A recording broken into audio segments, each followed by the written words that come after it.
Hi friends, എല്ലാവർക്കും നമസ്കാരം. പുതിയ വീഡിയോയിലേക്ക് എല്ലാവർക്കും സ്വാഗതം. അപ്പോൾ നമ്മൾ ഇന്നലെ സെക്കൻഡ് ഷോ ആണ് കടക്കൻ മൂവി കാണുന്നത്. അപ്പോൾ പടം കാണണമെന്ന് എനിക്ക് വലിയൊരു ആഗ്രഹം ഉണ്ടായിരുന്നു. കാരണം എന്താണെന്ന് വെച്ച് കഴിഞ്ഞാൽ 1-2 റീസൺ ഉണ്ട്. ഒന്ന്, ഹക്കീം ഷാ പ്രണയവിലാസം കഴിഞ്ഞോടുകൂടി ഞാൻ വളരെ ചെറിയ ഫാനായി മാറി. രണ്ടാമത് നമ്മുടെ സജിൽ മമ്പാട്, ഇതിന്റെ ഡയറക്ടർ.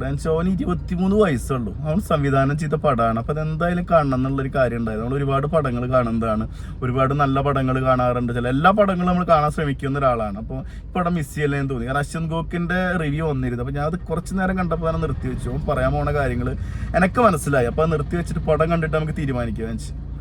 അപ്പോൾ പടം കണ്ട സമയത്ത് ഒരു 50% ആളുകൾ ഉണ്ടായിരുന്നു. തൃശ്ശൂർ രാംദാസ് തിയേറ്ററിലാണ് നമ്മൾ പടം കാണുന്നത്. സെക്കൻഡ് ഷോ ആണ് പടം കാണുന്നത്.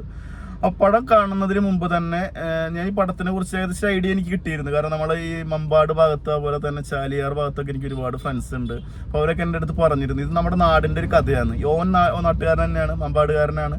അപ്പോൾ അവിടെ എന്ന് വെച്ച് കഴിഞ്ഞാൽ അവിടെയൊക്കെ ഒരു മെയിൻ ഒരു ഇൻകം മാർഗം എന്ന് വെച്ച് കഴിഞ്ഞാൽ മണലാണ്. മണൽ വാര്യ കൊടുക്കുക, ആവശ്യക്കാരുണ്ട്. നല്ല മണൽ കിട്ടുന്ന സ്ഥലമാണ്. അപ്പോൾ അതായിട്ട് ഇപ്പോൾ ഒരുപാട് പോലീസ് പ്രശ്നങ്ങളും കാര്യങ്ങളൊക്കെ ഉണ്ടാവും. അപ്പോൾ അതായിട്ട് കണക്റ്റഡ് ആയിട്ടൊരു കഥയാണ്. ഓരോ നാടിനും ഓരോ നാടിൻ്റെതായിട്ട് എന്തെങ്കിലുമൊക്കെ തൊഴിലുണ്ട്. അപ്പോൾ നമ്മുടെ ഏരിയയിൽ, എൻ്റെ ഏരിയയിൽ വന്ന ഇവിടെ വെച്ചാൽ 80കളിലൊക്കെ സജീവമായിട്ടൊരു തൊഴിലാണ് വൈരക്കൽ വ്യവസായം, കല്ലറ എന്ന് പറയും. എൻ്റെയൊക്കെ ഒരു ഓർമ്മ റെഡിയാണെന്നുണ്ടെങ്കിൽ ഞാൻ ജനിക്കുന്ന 85-86 കാലഘട്ടങ്ങളിലൊക്കെ ഏകദേശം ഒരു 10-20 കമ്പനികൾ നമ്മുടെ നാട്ടിലുണ്ട്. അപ്പോൾ ആ സമയത്ത് പിന്നെ ഇൻഡസ്ട്രി 2000 കൂടി ആ ഇൻഡസ്ട്രി ഇല്ലാതായി പോയി എന്ന് തന്നെ പറയാം. അപ്പോൾ അന്നൊക്കെ നമ്മുടെ അച്ഛനും അമ്മയൊക്കെ ഈ ഫീൽഡിലെ പണിയെടുത്തിരുന്നു. നമ്മുടെ റിലേറ്റീവ്സ് എല്ലാവരും ഈ ഫീൽഡിലെ പണിയെടുത്തിരുന്നു. അപ്പോൾ അതൊരു വലിയൊരു സംഭവമാണ്. ഓരോ നാടിന് ഇപ്പോൾ നമ്മുടെ അപ്പുറത്ത് പോയി ചേർപ്പ് ഏരിയയിലൊക്കെ പോയി കഴിഞ്ഞാൽ ഇവിടെ സ്വർണ്ണപ്പണിയാണ്. അതുപോലെ തന്നെ ഈ മരപ്പണിയുടെ ആൾക്കാരുണ്ട്. ഈ മറ്റേ മേശ, ഈ മറ്റേ കസാര, അതുപോലെ തന്നെ സെറ്റുകളൊക്കെ ഉണ്ടാക്കുന്ന ഫർണിച്ചർ വർക്ക് ചെയ്യുന്ന ഏരിയ ഉണ്ട്. അപ്പോൾ ഓരോ ഏരിയയിലും തൃശ്ശൂർ ജില്ലയിൽ ഓരോ ആൾക്കാർക്ക് ഓരോ തൊഴിലുണ്ട്. അത് ഡെവലപ്പ് ചെയ്തവർ ജീവിക്കുന്നത്. അത് ഓരോ ഇൻഡസ്ട്രി ഇപ്പോൾ സജീവമായി ചില ഇൻഡസ്ട്രിക്ക് അസ്തമിച്ച് പോയി. അപ്പോൾ നമ്മുടെ നാട്ടിൽ വൈരക്കൽ വ്യവസായം ഇപ്പോൾ 1-2 കമ്പനികളൊക്കെ ആയിട്ട് തൃശ്ശൂർ ജില്ലയിൽ ചുരുങ്ങി. പിന്നെ ഇതൊക്കെ എന്ന് പറയുക മെഷീനിലൂടെ വന്നതോടുകൂടി പിന്നെ ഒരുപാട് പണികളൊക്കെ പോയി. പിന്നെ ഇതന്നെ പണ്ട് മുതൽ ഇതിൽ യൂണിയൻ പ്രശ്നങ്ങളൊക്കെ ആയിട്ട് ഒരുപാട് വിഷയങ്ങളായിട്ട് ഇൻഡസ്ട്രി ഇല്ല എന്ന് തന്നെ പറയാം. അപ്പോൾ ഗോൾഡ് അങ്ങനെ തന്നെ. ഇപ്പോൾ ഈ മമ്പാട് പറഞ്ഞ സ്ഥലത്ത് എന്താണെന്ന് വെച്ച് കഴിഞ്ഞാൽ ഒരു കോസ്റ്റ്ലി ഏരിയ ആണ്. അപ്പോൾ അവിടുത്തെ ആൾക്കാരുടെ വരുമാന മാർഗ്ഗം ഇതാണ്, മണലാണ്. അപ്പോൾ എൻ്റെ അച്ഛൻ, നമ്മുടെ നായകൻ്റെ അച്ഛൻ ഹക്കീം ഷായുടെ ഫാദർ വരുന്നത് ഹരിശ്രേഷ്ഠൻ ഈ ഫീൽഡായിട്ട് ബന്ധപ്പെട്ട ആളായിരുന്നു. അപ്പോൾ ആ തൊഴിൽ തന്നെയാണ് മകളെ ഏറ്റെടുത്ത് ചെയ്യുന്നത്. അപ്പോൾ ഇവർക്കൊക്കെ പൈസ ഉണ്ടാക്കാൻ എന്ന് വെച്ച് കഴിഞ്ഞാൽ ഒരു ലോഡൊക്കെ പോയി നല്ല പൈസയുണ്ട്. ഇപ്പം ഇന്നൊക്കെ മണലിന് പൊന്നും വരെയാണ് ആ പടത്തിൽ പറയുന്നുണ്ട്. അപ്പോൾ അങ്ങനെ ഒരു കഥയാണ്. അപ്പോൾ അതിൻ്റെ ഉള്ളിൽ ഒരുപാട് പോലീസ് പ്രശ്നങ്ങളും കാര്യങ്ങളൊക്കെ ഉണ്ടാവും. അതായിട്ട് ഫാമിലിനെ ബാധിക്കുന്ന ഒരു കഥ. ആ ഫാമിലിനെ ബാധിക്കുന്നപ്പം തന്നെ ഹരിശ്രേഷ്ഠനായിട്ട് റിവെഞ്ചും കുറച്ച് കാര്യങ്ങൾ കണക്റ്റ് ആയിട്ട് വരുന്നുണ്ട്. അപ്പോൾ അത് നല്ല രീതിയിൽ എടുത്തിട്ടുണ്ട്. അവന് 23 വയസ്സുള്ള, അവന് കുറച്ച് ലിമിറ്റേഷൻസ് ഒക്കെ ഉണ്ട്. പടത്തിൽ തിരക്കഥയിലൊക്കെ വളരെ അഭാവമുണ്ട്. ഇൻ്റർവെല് വരെയൊക്കെ ഒരു കണക്ഷൻ ഇല്ലാണ്ട് കുറേ കാര്യങ്ങളൊക്കെ പോയിക്കൊണ്ടിരിക്കുന്നുണ്ട്. നമ്മൾ പിടിച്ചിരുത്താൻ മാത്രം വലിയ സംഭവം. പക്ഷേ ഇൻ്റർവെല്ലിന് ശേഷം പടം നല്ല രീതിയിൽ തന്നെ പോയിട്ടുണ്ട്. ഫൈറ്റ് സീനുകളായാലും അവസാനത്തെ 20 മിനിറ്റ് എടുത്ത് പറയണം, നല്ല രീതിയിൽ തന്നെ എടുത്തിട്ടുണ്ട്.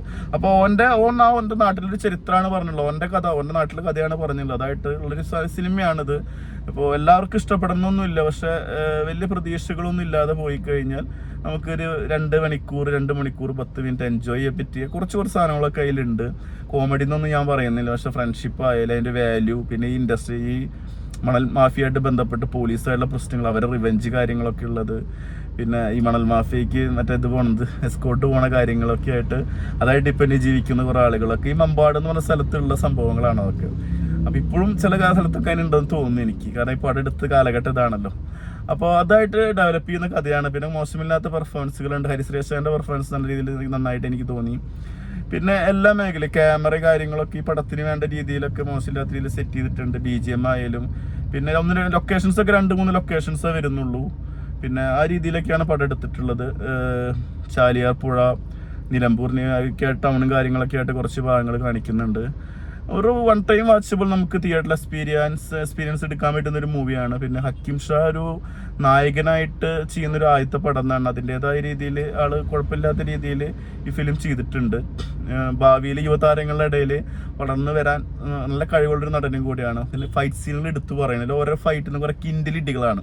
പക്ഷെ അത് കുറച്ചധികം നേരം കാണിച്ചിരുന്ന ഒന്നും കൂടി നന്നാവുമെന്ന്. ചില ഇടികളിലൊക്കെ ലെങ്ത് വളരെ കുറവാണ്.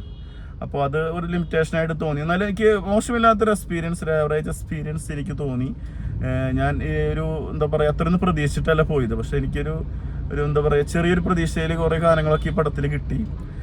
എല്ലാവർക്കും ഇഷ്ടപ്പെടണമെന്നില്ല. അന്ന് നമുക്ക് തിയേറ്ററിൽ എക്സ്പീരിയൻസ് ചെയ്യാൻ പറ്റുന്ന കുറച്ച് സംഭവങ്ങളൊക്കെ ഉണ്ട്. പിന്നെ ഞാൻ പറഞ്ഞല്ലോ, നമ്മൾ ഒരു പടത്തിന് പോകുമ്പോൾ എക്സ്പെക്ടേഷൻ, ഒരു ഡയറക്ടറെ നമ്മൾ നോക്കില്ല, അഭിനയിക്കുന്ന ആളുകൾ നോക്കി ഒരു ചെറിയ പടമാണ്, നമ്മുടെ ചെക്കന് 23 വയസ്സായിട്ടുള്ള ആദ്യത്തെ പടമാണ്. അവന് പണി അറിയാം കേട്ടോ, അവൻ അടുത്ത പടങ്ങളെ ഡെവലപ്പ് ചെയ്യും. സോ ഓൾ ദി ബെസ്റ്റ് മോൻ സജിൽ. അപ്പോൾ സജിൽ മമ്പാട്ട്. അപ്പോൾ എല്ലാവരും ഇതായിട്ട് കണക്ട് ചെയ്തിട്ട് റൈറ്റേഴ്സ് ഒക്കെ നാട്ടുകാരാണ് എല്ലാം. അപ്പോൾ എനിക്കൊരു പേഴ്സണലി ഇങ്ങനെയാണ് തോന്നിയത് പടത്തിനെ കുറിച്ച്. നിങ്ങൾ പടം കണ്ടിട്ട് നിങ്ങളുടെ അഭിപ്രായം കാര്യങ്ങളൊക്കെ വിലയിരുത്തുക. എന്നിട്ട് കമൻറ്റ് ബോക്സിൽ വരിക, നിങ്ങളുടെ അഭിപ്രായം കാര്യങ്ങൾ ഷെയർ ചെയ്യുക. തിയേറ്ററിൽ കാണുന്നവർക്ക് ഒരു 1 ടൈം വാച്ചബിൾ, ഒരു പക്ഷേ കണ്ട് എക്സ്പീരിയൻസ് ചെയ്യുക. അല്ലെങ്കിൽ നമുക്ക് OTT പടം വരുമ്പോൾ കാണാം. ഇതൊരു നാടിൻ്റെ കഥയാണ്. എല്ലാവർക്കും ഇങ്ങനെ നാടിൻ്റെ കഥ പറയാനുണ്ടാവും. നമ്മുടെ നാട്ടിൽ ഒരു കഥയുണ്ടാവും. അത് അത്രയ്ക്ക് തന്നെയൊക്കെയുള്ളൂ. അപ്പോൾ വീഡിയോ ഇഷ്ടപ്പെട്ട എല്ലാവരും ലൈക്ക് ചെയ്യുക, ഷെയർ ചെയ്യുക, സബ്സ്ക്രൈബ് ചെയ്യുക. അടുത്തൊരു വീഡിയോ ആയിട്ട് വീണ്ടും വരാം. മുകേഷ്.